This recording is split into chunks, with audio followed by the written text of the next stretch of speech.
Imagine this. The hospital calls to say the love of your life has died. You collapse, you mourn, you bury yourself in grief, until hours later, you see him alive on television. Not only alive, but smiling in another woman's arms, declaring he can finally live his true life. This is not just betrayal. It is a death stage to erase you. Stay with me, because what follows is not only heartbreak. It is survival. It is fire. It is the rebirth of a woman who refused to stay buried. The phone rang just after dawn, slicing through the silence of the house with a sound so sharp it felt like a blade. I remember staring at the screen, my hands trembling before I even answered, as if my body already knew that the voice on the other end would bring devastation. And it did. It was the hospital. The words spilled out quickly, too quickly, like water rushing over rocks. Your husband suffered a cardiac arrest. We did everything we could. I'm so sorry. My knees buckled. I collapsed into the chair by the window, the world collapsing around me. He was gone. Just like that. The man I had loved, argued with, shared a bed with for decades. The man who had held my hand through storms and whispered promises into my hair. My husband was dead. The hours that followed blurred into shadows. Neighbors came by with murmured condolences. My children's voices trembled over the phone, their cries tearing at me as I tried to hold myself together for them. The house filled with the heavy quiet of mourning, every corner whispering his absence. His coat still hung on the hook by the door. His coffee mug still sat in the sink, stained from yesterday's breakfast. I couldn't look at them without my chest tightening, without the tears choking me. I sat in our bedroom, holding the shirt he had worn the day before, pressing it against my face just to breathe him in one more time. And all I could think was how cruel life could be, to rip someone away without warning, to leave nothing but emptiness and echoes where love once lived. But grief is strange. It numbs you and sharpens you at the same time. By evening, I was exhausted, hollow, staring at the flickering light of the television without really seeing it. My heart ached, my eyes burned, and the world felt unreal. And then, suddenly, the world shattered again. The news broadcast showed an image I will never forget. My husband, alive, not in a hospital bed, not struggling for breath, but standing in front of cameras, smiling, his arm wrapped tightly around a woman I had never seen before, her face radiant with triumph. I froze. My breath caught in my throat, my pulse hammering so loudly I thought I would faint. I leaned closer to the screen, desperate, disbelieving. And then I heard his voice, calm and clear, broadcast across the world. Now I can finally live my life the way I was meant to. With her. Her, not me. Not the woman who had built a life with him, who had believed his every word, who had answered the phone hours earlier to be told he was dead. With her. The room spun. The television blurred as tears flooded my eyes. It wasn't a mistake. It wasn't a cruel joke. It was real. He had faked his death. He had let me grieve him, let me crumble under the weight of loss, only to step into another woman's arms in the full light of day. My hands shook so violently I could barely hold the remote. My chest ached with something beyond grief now, beyond betrayal. It was annihilation. To be lied to so completely, so cruelly, that even death itself was turned into a performance. And in that moment, staring at the man I thought I had known, I realized the truth. The death I had mourned that morning wasn't his. It was mine. The death of my trust. The death of my marriage. The death of the life I thought I had. The phone slipped from my hands and crashed to the floor, the reporter's voice still echoing through the room as the camera lingered on his smile. And I whispered into the silence, my voice hoarse, broken, but alive. You're not dead. But to me, you are. Grief had knocked me to the ground, left me hollow, made me curl into myself with the weight of loss. But rage stood me back up. Rage filled my lungs when I couldn't breathe, steadied my legs when they wanted to collapse. Rage sharpened the fog of grief into something hot, blinding, undeniable. That night, I sat alone in the living room with the lights off, replaying the broadcast over and over. His face glowed from the screen, alive and smug. His arm draped around her as though the decades he had shared with me meant nothing. Every time I heard his words, "Now I can finally live my life the way I was meant to," my chest tightened until it felt like my ribs would snap. I thought about the morning, about how I had held his shirt in my hands, pressed it to my face like a widow begging to breathe in the last trace of her husband. And all the while, he had been alive. He had been laughing. He had been holding someone else. I remembered the phone call from the hospital, a stranger's voice telling me he was gone, the pity in their tone, the sincerity in their condolences. Who had lied for him? Who had been part of this cruel theater? Doctors? Nurses? Did they know they were tearing apart a family to let a man walk free into the arms of his mistress? The betrayal wasn't just his. It was layered, wide, suffocating. Everyone else got the truth. Only I was left with the lie. The house seemed to shift around me, the shadows thicker, the air heavier. I looked at the pictures on the walls. Our wedding day, his smile at the birth of our children, family vacations, celebrations. All of them lies now, poisoned by the knowledge that the man beside me in those photos had been capable of this, that he had already been dreaming of her while I was living for him. My grief screamed in my chest, but my rage burned louder. I tore the wedding picture from the wall, the frame shattering as it hit the floor.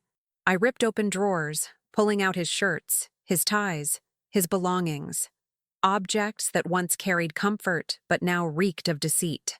The more I destroyed, the clearer my mind became. He had staged his death, but it was me who had been buried alive all these years, suffocating under a marriage that was never real. By dawn, the house looked like a battlefield. And maybe it was. The end of the life I thought I had, the burial ground of the love I had believed in. But in the silence that followed, sitting among the broken glass and torn fabric, I felt something shift inside me. My tears had dried. My breathing had steadied.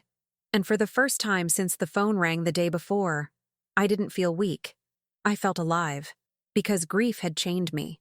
But rage? It was beginning to set me free. By the next morning, the story had spread like fire. What I had witnessed in shock on the television was now plastered across every newspaper, every news channel, every phone screen in the city. His name, our family name, dragged into the spotlight. The headlines screamed betrayal in capital letters. "Businessman fakes death to start new life with mistress." Photos of him smiling, her hand clutching his arm, stared back at me from every direction. I couldn't walk down the street without hearing whispers, without feeling eyes dart toward me and then quickly away. Strangers pitied me. Some mocked me. Some even admired him for his audacity. Each word cut like a blade.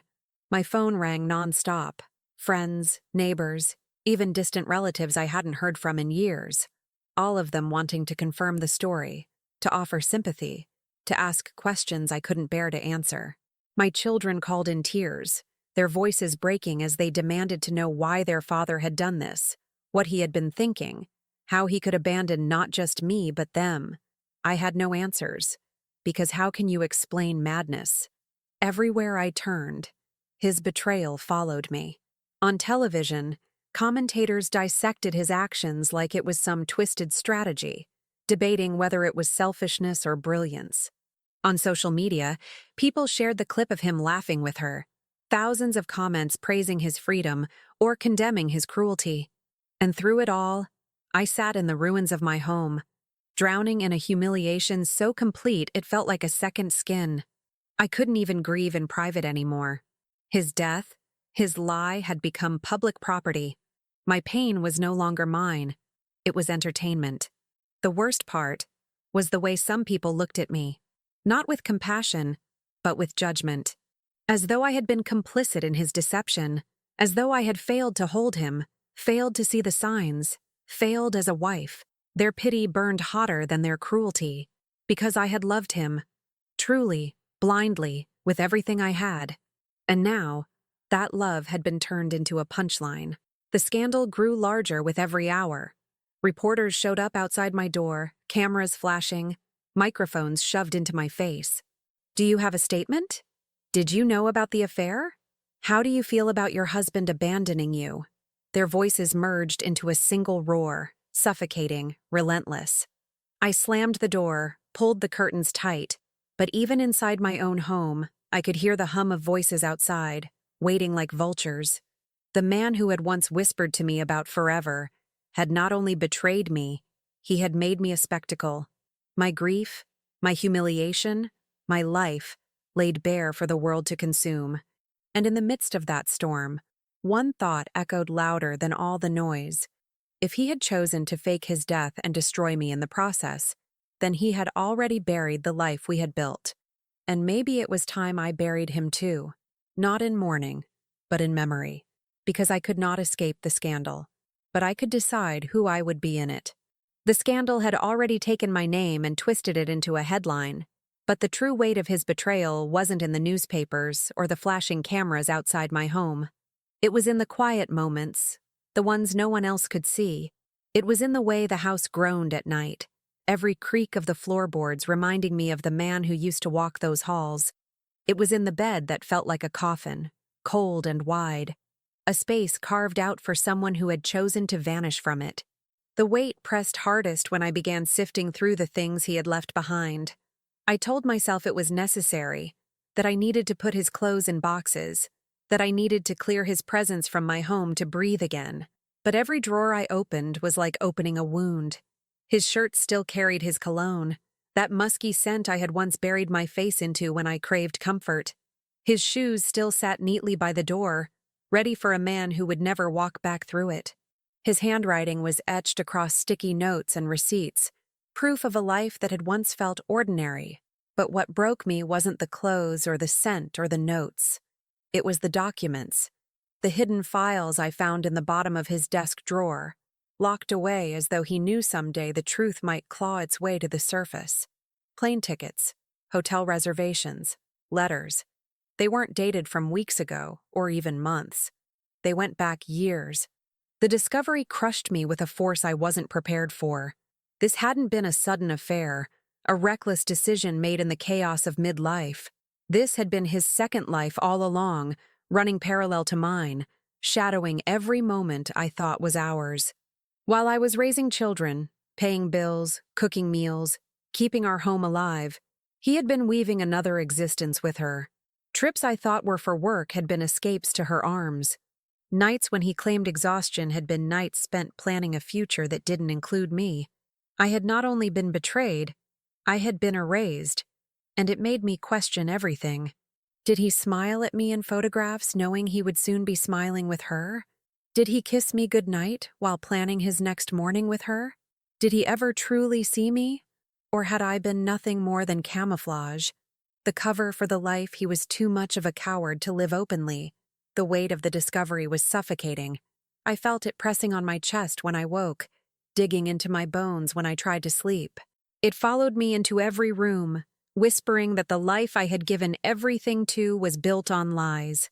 But within that crushing weight, a spark ignited, because the truth, no matter how heavy, is still lighter than the burden of lies. At least now I knew. At least now I could stop waiting, stop hoping, stop clinging to the illusion of a man who had already buried me in his absence. The discovery destroyed me, but it also freed me.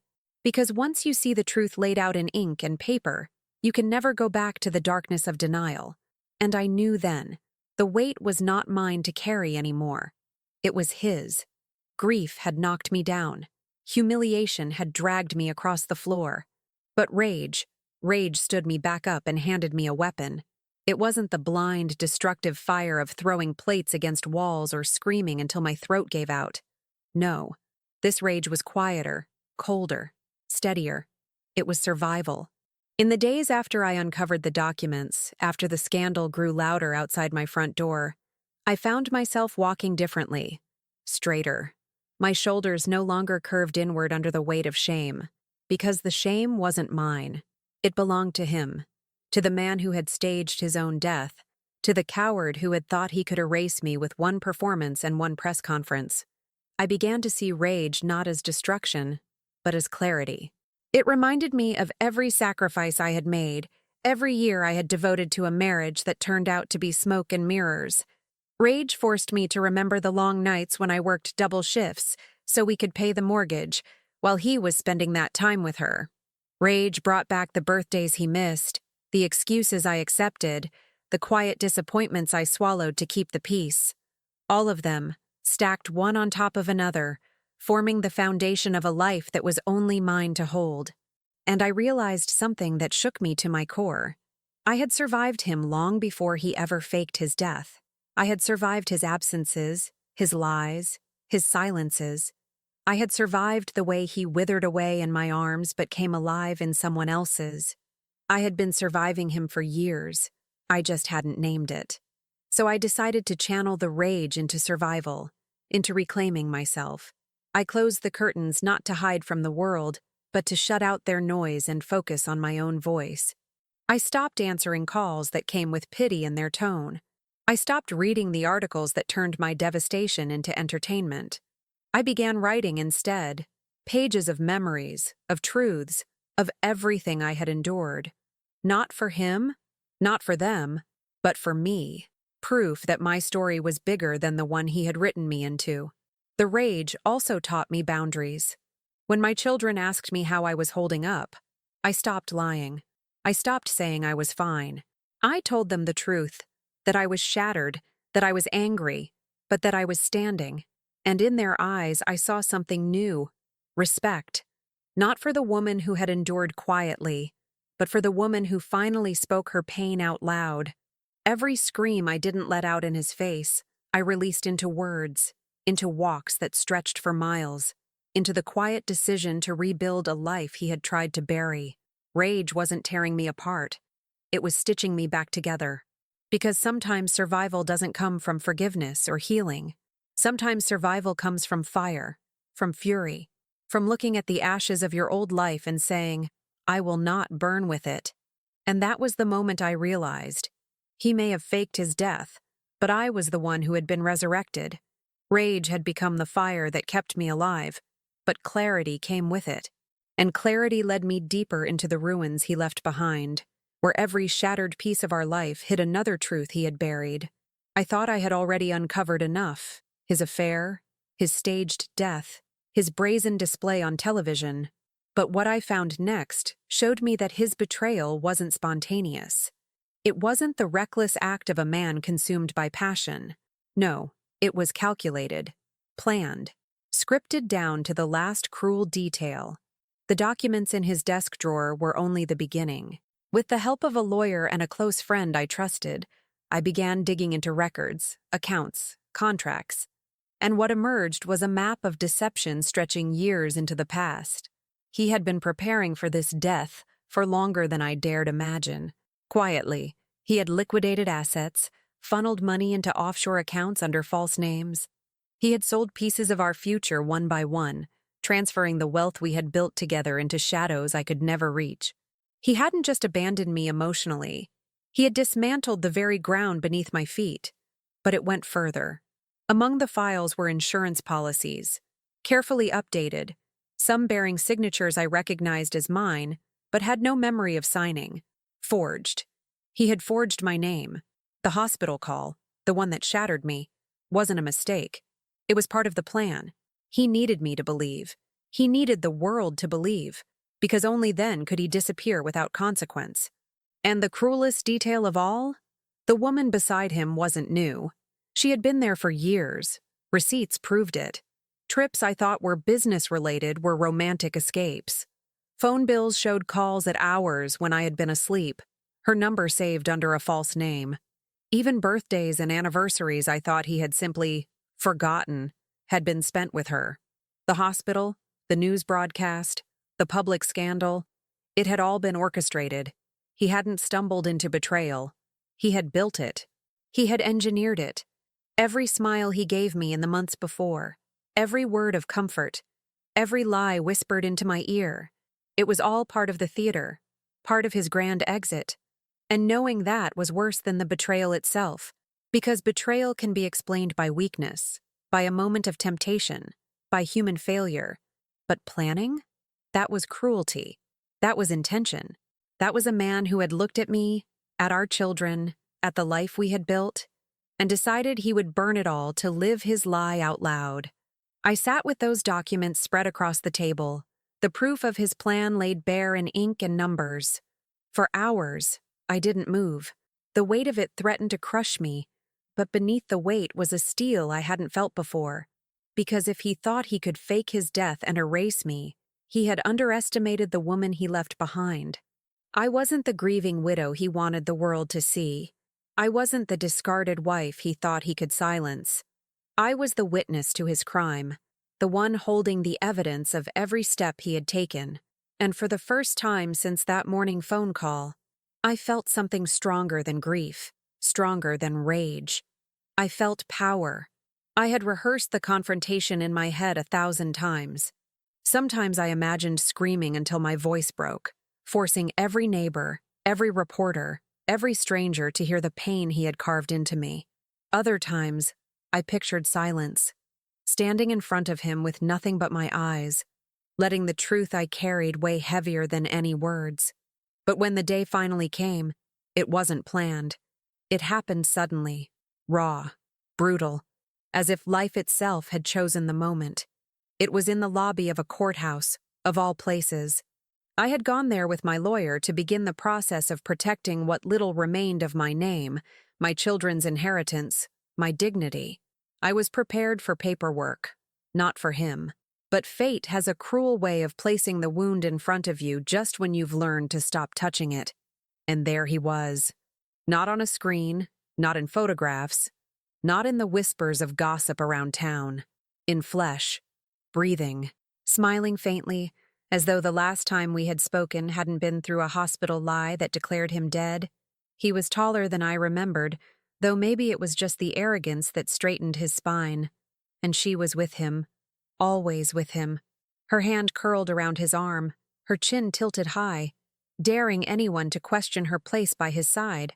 For a moment, I couldn't move. My chest clenched, my pulse hammered in my ears, and all the grief I thought I had burned into rage threatened to spill back as tears. But then his eyes met mine, and in that second, the trembling stopped. The tears dried before they could fall, because what I saw in his gaze wasn't triumph, it was fear. I walked toward him, each step steady, deliberate, as though the ground itself had been waiting for this moment. He opened his mouth to speak, but I cut him off with words that rose from somewhere deeper than anger, deeper than betrayal. "You didn't bury me," I said, my voice calm, steady, sharp as glass.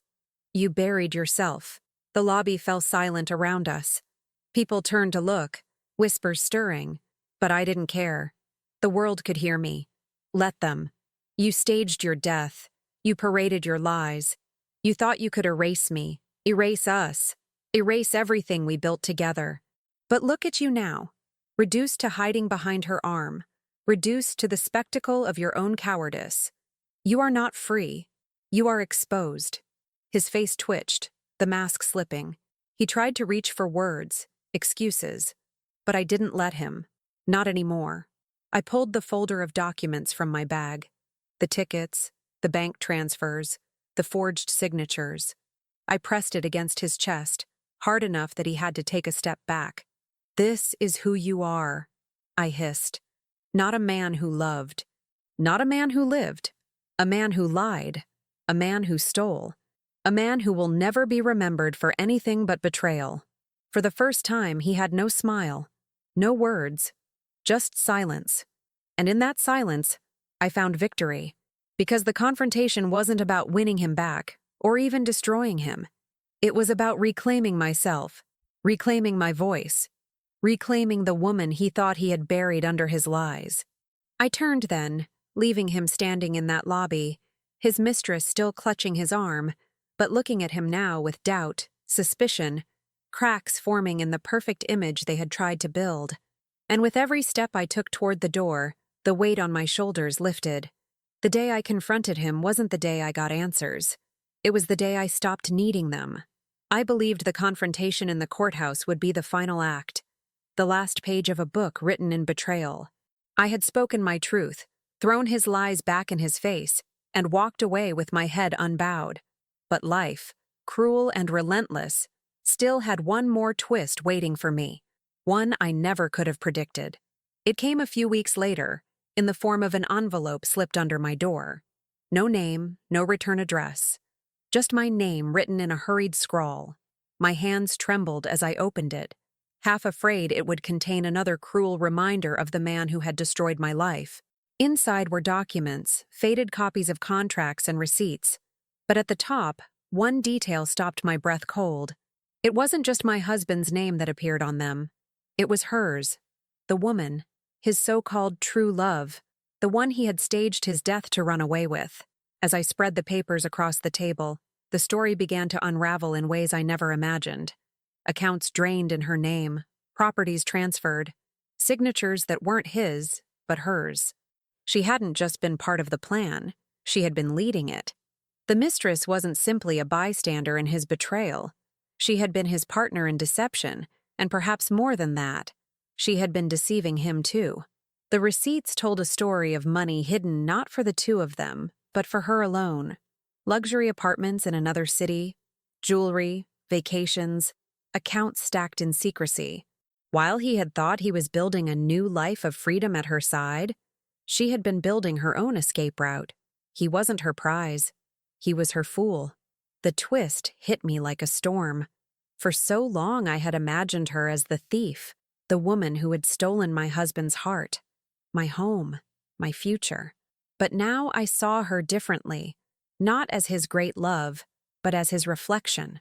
A liar wrapped around another liar, two snakes coiled so tightly they couldn't tell where one ended and the other began. And for the first time, I almost pitied him. Almost. Because while he had destroyed me to live his fantasy was already collapsing. The cracks I had seen in her eyes that day at the courthouse were real. She wasn't clinging to him out of love. She was holding him long enough to drain him dry. The unexpected twist wasn't just that he had betrayed me, it was that she was betraying him.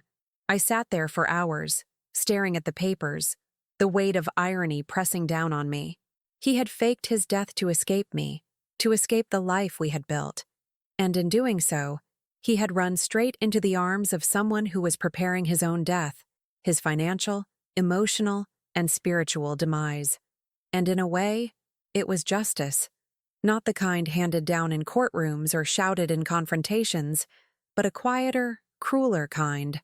The kind where the liar drowns in his own lies. The twist didn't heal me. It didn't erase the pain or rebuild the years he had stolen. But it gave me something I hadn't felt since the day the hospital called. It gave me relief, because I finally understood. I didn't need to destroy him. He had already built his own destruction. The day I learned that she was betraying him just as deeply as he had betrayed me was the day something shifted forever. For weeks, I had been carrying the weight of his cruelty, drowning in the humiliation he had left behind.